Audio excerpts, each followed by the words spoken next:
Hello guys, welcome back to my channel. तो आज हम पढ़ेंगे सर्वेक्षण शोध के बारे में। पिछली वीडियो में हमने सर्वेक्षण विधि पढ़ी थी। चैनल को सब्सक्राइब कर लेना ताकि नोटिफिकेशंस आती रहे आपको जब मैं न्यू वीडियोस डालूं। तो ज़्यादा बात ना करते हुए देख लेते हैं सर्वेक्षण शोध होता क्या है। ठीक है, चलिए। सर्वेक्षण विधि की वीडियो आप देख सकते हैं, मैं डिस्क्रिप्शन में लिंक डाल दूंगी। अगर नोट्स चाहिए तो मैं टेलीग्राम का लिंक भी डिस्क्रिप्शन में डाल दूंगी, तो वहाँ से आप नोट्स ले लेना। चलिए देखते हैं सर्वेक्षण शोध क्या होता है। सर्वेक्षण शोध वह विधि है जिसमें मूलतः विषय विशेष पर लोगों से जानकारी एकत्रित की जाती है। तो सर्वेक्षण शोध क्या होता है? एक ऐसी विधि होती है जिसमें जानकारी एकत्रित की जाती है लोगों से, जिसे हम सर्वे भी कहते हैं। गुणात्मक शोध के विपरीत सर्वेक्षण शोध अधिक विस्तृत जनसंख्या पे किया जाता है। हमने देखा था कि गुणात्मक शोध जो था वो थोड़ी बड़ी जगह पे किया जाता था, ठीक है। और यहाँ पे क्या है कि ये जो सर्वेक्षण शोध है ये अधिक विस्तृत जगह पे किया जाता है, मतलब बहुत ज्यादा बड़ी जनसंख्या हो तब वहाँ पे किया जाता है। तथापि इसमें प्रत्येक व्यक्ति से जानकारी एकत्रित नहीं की जाती, सबसे जानकारी नहीं ली जाती। सांख्यिकी विदों ने निर्दिष्ट लोगों में से प्रतिनिधित्व प्रतिचयन प्राप्त करने की ऐसी विधियों का विकास किया है जो पूरी जनसंख्या की प्रवृत्तियों को व्यक्त कर सकती है। तो कई लोगों ने जो सांख्यिकी विधि थे, जो अर्थशास्त्र थे, उन्होंने ऐसी विधियों का भी विकास किया जिससे पूरी जनसंख्या का हमें सर्वे मिल सके। तो अब हम देख लेते हैं इसमें मात्रात्मक शोध विधियां। मात्रात्मक शोध विधियां प्राय निम्नलिखित दो श्रेणियों में होती है, एक तो जनगणना और प्रतिचयन आधारित सर्वेक्षण शोध। अब अगर आपको प्रतिचयन का नहीं पता तो आप प्रतिचयन की वीडियो देखो, वो भी मैंने बनाई है और उसमें 2 पार्ट्स है, उसकी भी विधियां है प्रतिचयन की। इससे आपको पता लग जाएगा प्रतिचयन क्या है। वैसे इसमें थोड़ा आपको पता लग जाएगा प्रतिचयन क्या है, लेकिन अगर आपको पूरा जानना है तो आप वीडियो देख सकते हैं मेरे चैनल पे। चलिए देखते हैं। तो जनगणना में क्या होता है कि जनगणना मतलब जब प्रत्येक व्यक्ति से सूचना एकत्र की जाती है, अर्थात जब हर व्यक्ति या जनसंख्या को सर्वे में सम्मिलित की जाती है, इसे जनगणना कहते हैं। मतलब हर व्यक्ति से जब हम आउटपुट लेते हैं तो उसे जनगणना कहते हैं। कि एक एक इंसान के घर जाना और उनके सर्वे करना, उनके फैमिली में पूछना, आपके घर में भी कई बार लोग आए होंगे जनगणना के लिए, तो उसे जनगणना कहते हैं। प्रतिचयन क्या है? उपयुक्त स्थिति में जनसंख्या के कुछ भाग अथवा इकाई पर ध्यान केंद्रित करके उसके अध्ययन से संपूर्ण जनसंख्या के बारे में समझ उत्पन्न की जाती है। जनसंख्या का कुछ भाग अथवा इकाई का अध्ययन ही प्रतिचयन कहलाता है। मतलब थोड़े से भाग को उन्होंने रीड कर लिया। जैसे अगर 10 पीपल का सर्वे करना है तो हमने 3 को पूछ लिया कि आपने कैसे ऐसे किया था, कैसे कैसे आपके घर में कौन कौन है, क्या क्या करते हैं, क्या काम करते हैं। तो हमने 10 में से 3 लोगों का पूछ लिया। तो क्या कह रहे हैं कि जनसंख्या का कुछ भाग और इकाई का जब हम अध्ययन करते हैं तो उसे प्रतिचयन कहते हैं, ठीक है।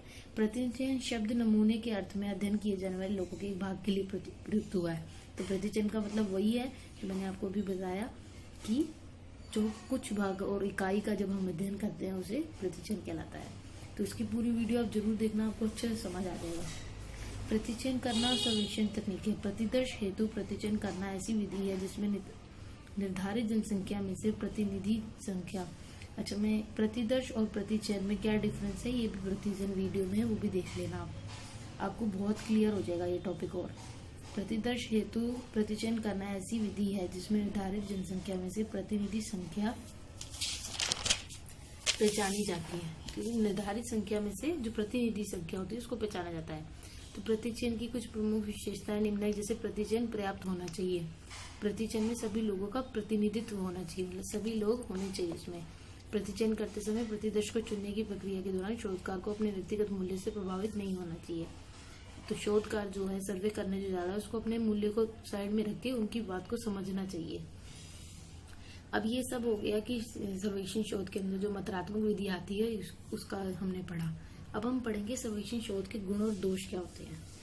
सर्वेक्षण शोध के लाभ। मितव्ययी मतलब सर्वेक्षण शोध विशेष रूप से स्वयं किए जाने वाले सर्वेक्षण अपेक्षाकृत कम साध्य होता है। तो क्या कह रहे हैं, जो हम खुद करते हैं तो उसमें हमारा कम पैसे लगता है।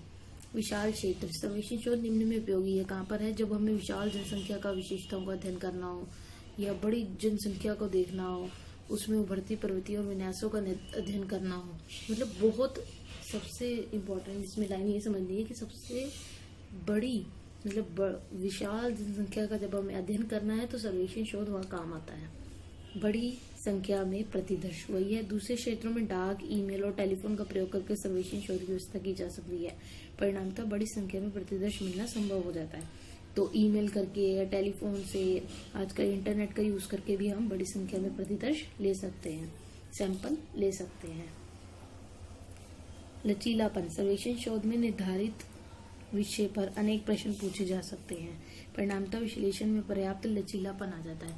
तो इतने क्वेश्चंस पूछते हैं ना, तो क्या होता है, जैसे हम एक किसी से मिलते हैं, जैसे हमने एक क्वेश्चन पूछा, उसके बाद दूसरा पूछा, अब उनको पता है कि हम सर्वे कर रहे हैं, तो जैसे जैसे हम क्वेश्चन पूछते जाते हैं वो हमारे साथ कंफर्टेबल होते जाते हैं, तो वो लचीलापन आ जाता है हमारा शोध करने में। अनेक तरीके सर्वेक्षण की व्यवस्था करने के लिए अनेक तरीकों को चुना जाता है। शोध सामग्री को एकत्र करने हेतु अपनी आवश्यकताओं और सीमाओं के आधार पर प्रत्यक्ष, साक्षात्कार, टेलीफोन और ईमेल आदि में से किसी भी तरीके को अपना सकते हैं। तो कोई भी तरीका हो सकता है, ईमेल से, डाक से, टेलीफोन से, इंटरनेट से, किसी भी तरीके से हम सर्वेक्षण शोध करा सकते हैं। मानकीकृत प्रश्न गुणात्मक विधियों के विपरीत सर्वेक्षण शोध में मानकीकृत प्रश्नों का प्रयोग होता है। इससे प्रतिभागियों पर एक समान परिभाषा का दबाव पड़ता है। यह मापक को अपेक्षाकृत अधिक सटीक बनाता है समूहों में से एक ही प्रकार के आंकड़े एकत्र करने में। तो इसमें क्या कह रहे हैं, मानकीकृत प्रश्न पूछे जाते हैं, जैसे कि ऐसे प्रश्न पूछे जाते हैं जिससे जो नॉर्मल लगे उनको, जिनको अधिक सटीक, जो ताकि वो नॉर्मल लैंग्वेज में उनसे बात करे, ताकि वो उनको अपना सर्वे मतलब आंसर्स दे सके। इससे क्या होता है, समूहों से एक ही प्रकार के एकत्रित कराने में बड़ी आसानी होती है। तत्पश्चात उन्हें तुलनात्मक रूप से व्याख्यात भी कर सकते हैं। निष्पक्षता आ जाती है, उच्च विश्वसनीयता से लागू कर सकते हैं। क्यों? क्योंकि जब मैंने आपको अभी बताया था कि जब हम किसी सर्वे लेने लगते हैं तो धीरे धीरे वो इंसान जो भी है, पर्सन, वो हमारे से कंफर्टेबल होने लगता है, तो वो हमें आंसर देता है। ठीक है, तो समस्याएं क्या आती है इसमें? समस्या है अति सरलीकरण। मानवीकृत के प्रभाव में जो प्रश्न बनाए जाते हैं वो सरल होते हैं। न्यूनतम रूप से एक साथ उपयुक्त होने पर बल दिया जाता था। उसमें क्या होता है कि वो सोचते हैं कि हम एक साथ सबसे पूछ ले। तो ये है कि ये जरूरी नहीं कि इतने क्वेश्चन इजी ही होने चाहिए। ठीक है, इसके बाद कठोर सर्वेक्षण शोध कठोर होता है क्योंकि इसमें बहुत ही अचूक अध्ययन प्रारूप अपेक्षित है। प्रत्यक्ष उपकरणों को उपयुक्त करने के तरीके आदि पूर्व निश्चित किए जाते हैं। कहीं आप सर्वेक्षण शोध कहीं बहुत सरल हो जाता है तो कहीं पे बहुत ही ज्यादा कठोर हो जाता है। इसके बाद है कठिन कार्य। सर्वेक्षण को अर्थपूर्ण और व्यवहारिक बनाने हेतु शोधकार यह सुनिश्चित करता है कि चयनित प्रतिनिधियों में से अधिकतर उत्तर देने को तैयार है। तो क्या कहते हैं कि कठिन कार्य क्या है कि इनको ये होना चाहिए कि जितने भी हम लोगों से पूछा, अगर हम 10 पर्सन से पूछ रहे हैं तो कम से कम 9 तो उसमें से आंसर दे। तो ये भी बहुत कठिन कार्य है कि वो हमें आंसर दे। तो ऐसा माहौल भी बनाना पड़ता है, उनसे प्यार से बात करनी पड़ती है। उनसे अगर आपको उनकी लैंग्वेज नहीं आती फिर तो और मुश्किल हो सकता है। उनको लैंग्वेज आपको उनकी आनी चाहिए। तो बाधाएं क्या आती है सर्वेक्षण में? आवश्यक है कि प्रत्याशी पर्याप्त ध्यान में तथा ईमानदारी से उत्तर दे। तो ये बाधाएं आती है कि वो आराम से, मतलब कहीं भी झूठ ना बोल रहा हो, ईमानदारी से उत्तर दे रहा हो। ये विषय उस स्थिति में लागू होता है जब प्रश्नावली का प्रयोग किया जा रहा हो। ये तब होता है जब प्रश्नावली होती है हमारी, मतलब क्वेश्चन पेपर की तरह जो क्वेश्चंस होते हैं, तो हमें ये होता है कि वो ईमानदारी से उत्तर दे। तो ये बाधाएं आती है। कभी कभार लोग ईमानदारी से उत्तर नहीं भी देते हैं। तो ये सर्वेक्षण शोध क्या था, उसके गुण और दोष क्या है, ये हमने पढ़ लिया है। सर्वेक्षण विधि अगर आपको पढ़नी है, वीडियो में है,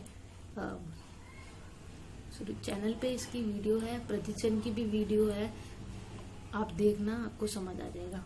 और चैनल को सब्सक्राइब करना ना भूलें। अगर कोई प्रॉब्लम हो तो आप मुझे कमेंट में लिख सकते हैं। Okay, bye.